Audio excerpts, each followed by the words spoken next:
Oh, guys, I like this call out. You got to hear this. So Moicano just called out Bobby Green for a main event sometime in the summer. I'm quoting. Don't be mad at me that I don't have any more specifics. This is what Moicano said.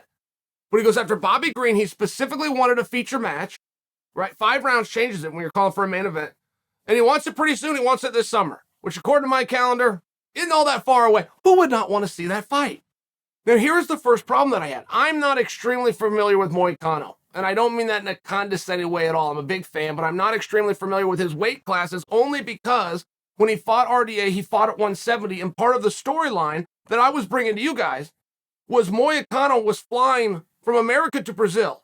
Somewhere on the flight with like a Wi-Fi feed, he finds out this is an opportunity. He gets the match booked. He lands in Brazil and flies right back to America. It was like 28 hours in the sky with this only thing to look forward to is shedding 18 pounds and getting locked in a cage with RDA.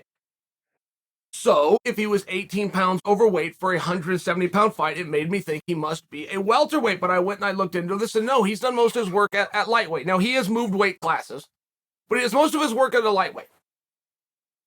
Either way, who wouldn't want to see that fight? You guys know the story. I don't even need to tell you. To say Moicano and Bobby Green lost their last fight, you are being right. But there's another story to that as to how that's viewed. It's very, very difficult, if possible at all, to lose a fight that you take on short notice. And I'm just sharing the locker room, not public perception. I will just tell you, the boys in the back do not look at you like you lost. They look at you with bravado, that they wish that they had to do something that risky on that short of notice. So it's one of these interesting situations. Now, let me go back to the weight class. Sadly, Moicano has fought at 155. I was hoping that what I was going to discover is that he is a welterweight calling out a lightweight. And the reason I like that is because I like the super fight, guys. We're not going to get the BMF again.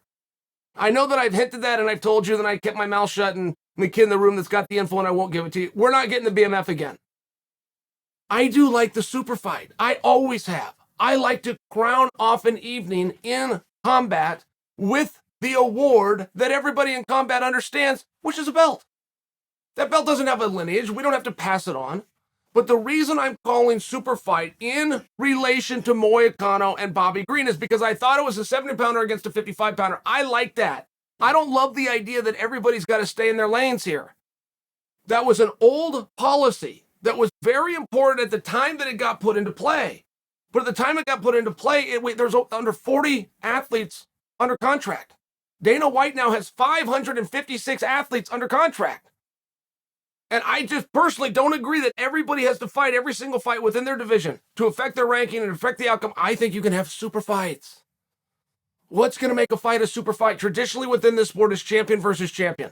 Somebody's going for double champ status. That's a new thing, and I love it. I like when it's interim champion versus undisputed champion. I just get it, but I will still get it the same if you call it a super fight, regardless if they have beautiful resumes, if it creates a parity that you wouldn't get to see any other way. If you were to take a 70-pounder and a 55-pounder, you can't do that in our sport right now. Well, I disagree. I think you can, and I think you can do it somewhere special. I think you can do it in a main event.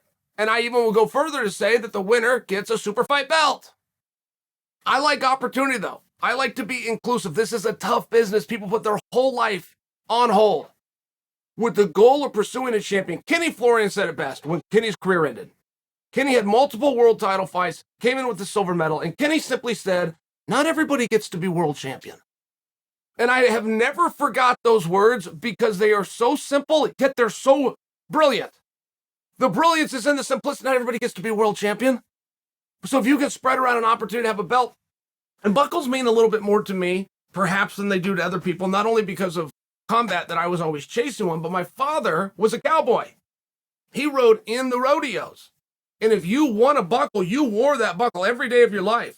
You wore it for the world to see. It was a big deal. You're chasing buckles, but it doesn't necessarily have a championship. It's not like some prick that's got some beautiful diamond-encrusted ring, and he was part of some team, and somebody handed it. It's not like that. There was risk involved. You went out, you earned it, you're proud of it, you take that with you. It doesn't have to be a title that has a lineage. It just has to be an award, a type of a ceremony to close out an evening.